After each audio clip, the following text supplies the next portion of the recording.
بسم اللہ الرحمن الرحیم۔ السلام علیکم جی بچوں، کیسے ہیں آپ لوگ؟ جی بچوں، آج ہم پڑھیں گے سورۃ الحجر، اور دوبارہ یہی کہوں گا تفصیل سے پڑھنا ضروری ہے، کیونکہ ابھی میں نے ایک ویڈیو بنائی ہے جس میں گورنمنٹ کہہ رہی ہے کہ ہم نے 25% جو ہے وہ ہم نے کنسیپچول پیپر دینا ہے۔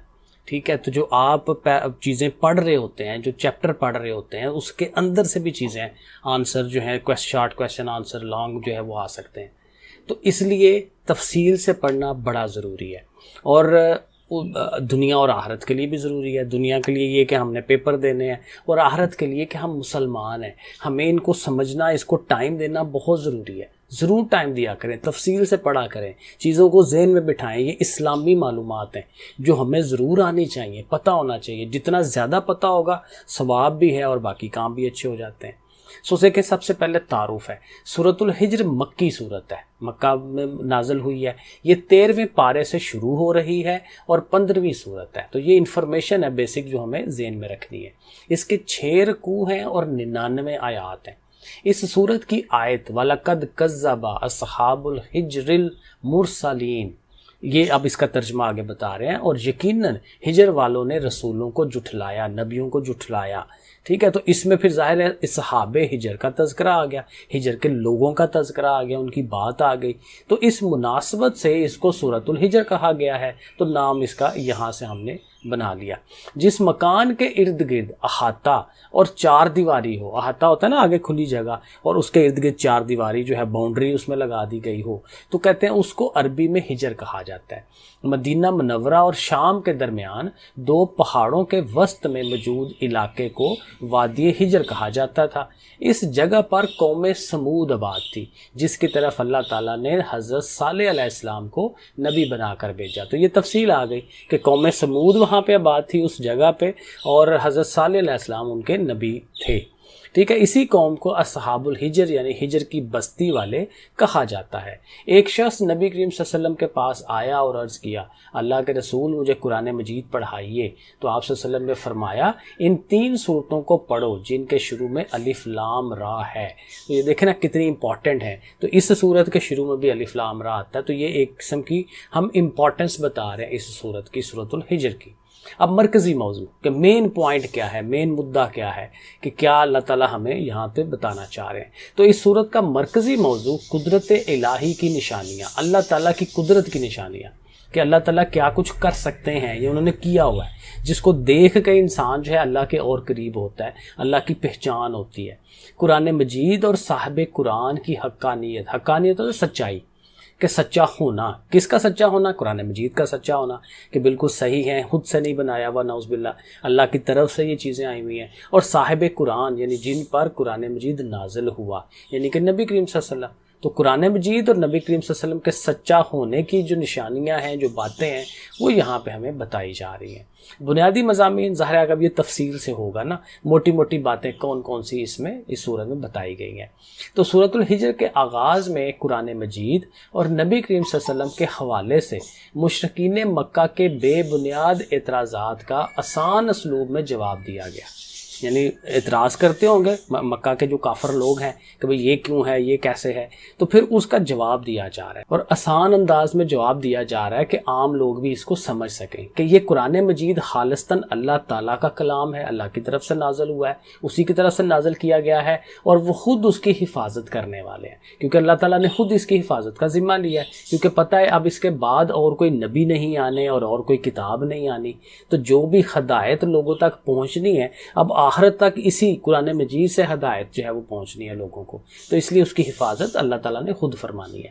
سابقہ اقوام میں جب رسول اور نبی مبعوث فرمائے گئے، یعنی ان کو یہ ذمہ داری سونپی گئی، تو ان اقوام نے انبیاء کرام علیہ السلام کو جھٹلایا، کہا کہ بھئی آپ صحیح نہیں کہہ رہے، غلط کہہ رہے ہیں، اور سرکشی کی۔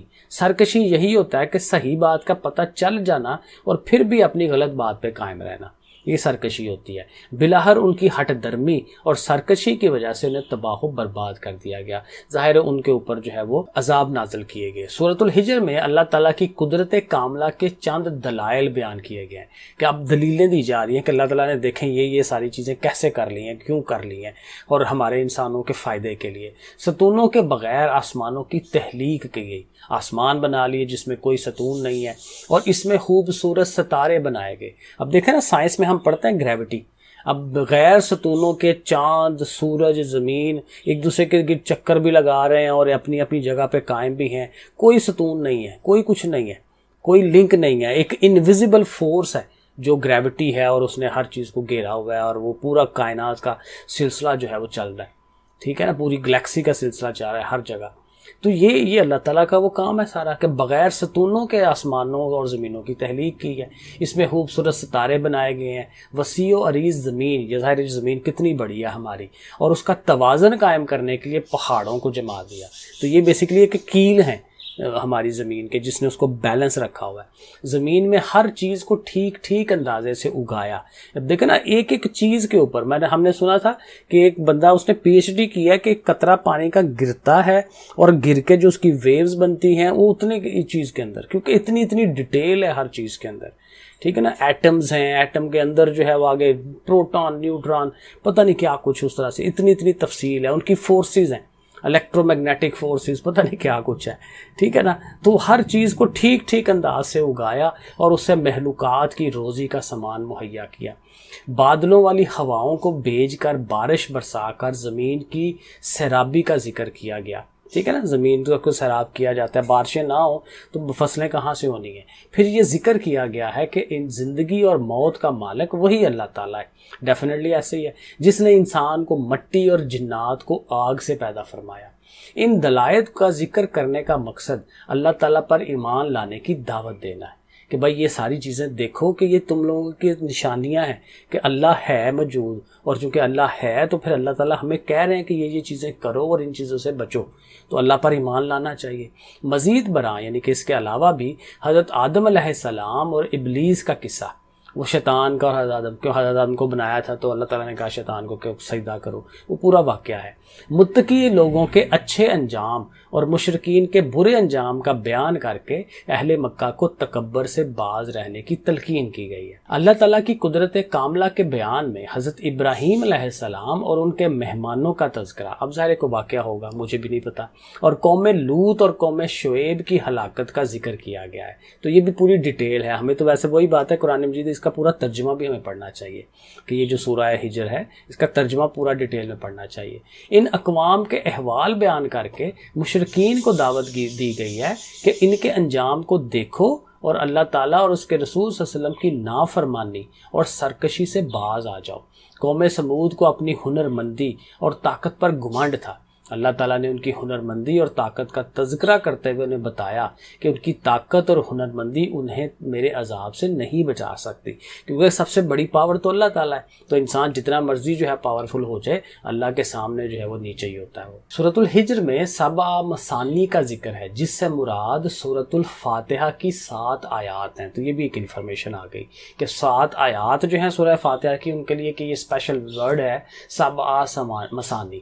سورۃ الحجر کے آخر میں نبی کریم صلی اللہ علیہ وسلم کا اعلانیہ تبلیغ دین کا حکم دیتے ہوئے، اب ظاہر اس سے پہلے ذرا چھپ چھپا کے کرتے ہوں گے، تو اس کے بعد یا اس میں بتایا گیا کہ آپ اعلانیہ باہر نکلیں اور ہر بندے کو کہیں، بغیر کسی ڈر خوف کے تبلیغ کریں۔ تبلیغ دین کا حکم دیتے ہوئے ارشاد فرمایا گیا ہے کہ آپ صلی اللہ علیہ وسلم کو اللہ تعالیٰ کی طرف سے جو حکم دیا گیا ہے آپ اسے پورا کریں، مشرکین کی پرواہ نہ کریں، انشاءاللہ اللہ تعالیٰ ظاہر ساتھ ہوں گے، مدد کریں گے، اور اللہ تعالیٰ کی تسبیح بیان کرتے رہیں، اللہ تعالیٰ کی تعریف بیان کرتے رہیں۔ یہاں پہ کچھ فرمان الہی ہیں، بڑی امپورٹنٹ یہ آیات ہیں، اِنَّا نَحْنُ نَزَّلْنَا الذِّكْرَ وَإِنَّا لَهُ لَحَافِظُونَ۔ یہ بڑی امپورٹنٹ آیت ہے، بڑی دفعہ پڑھی جاتی ہے کہ بے شک ہم ہی نے اس ذکر یعنی قرآن مجید کو نازل فرمایا ہے، اور بے شک ہم ہی اس کی ضرور حفاظت فرمانے والے ہیں۔ اور آگے کیا ہے، وَلَقَدْ آتَيْنَاكَ سَبْعًا، یہ وہی 7 مثانی کا ذکر ہے، سَبْعًا مِّنَ الْمَثَانِي وَالْقُرْآنِ الْعَظِيمِ، کہ اور یقیناً ہم نے آپ کو عطا فرمائی ہے بار بار دہرائی جانے والی 7 آیات اور عظمت والا قرآن۔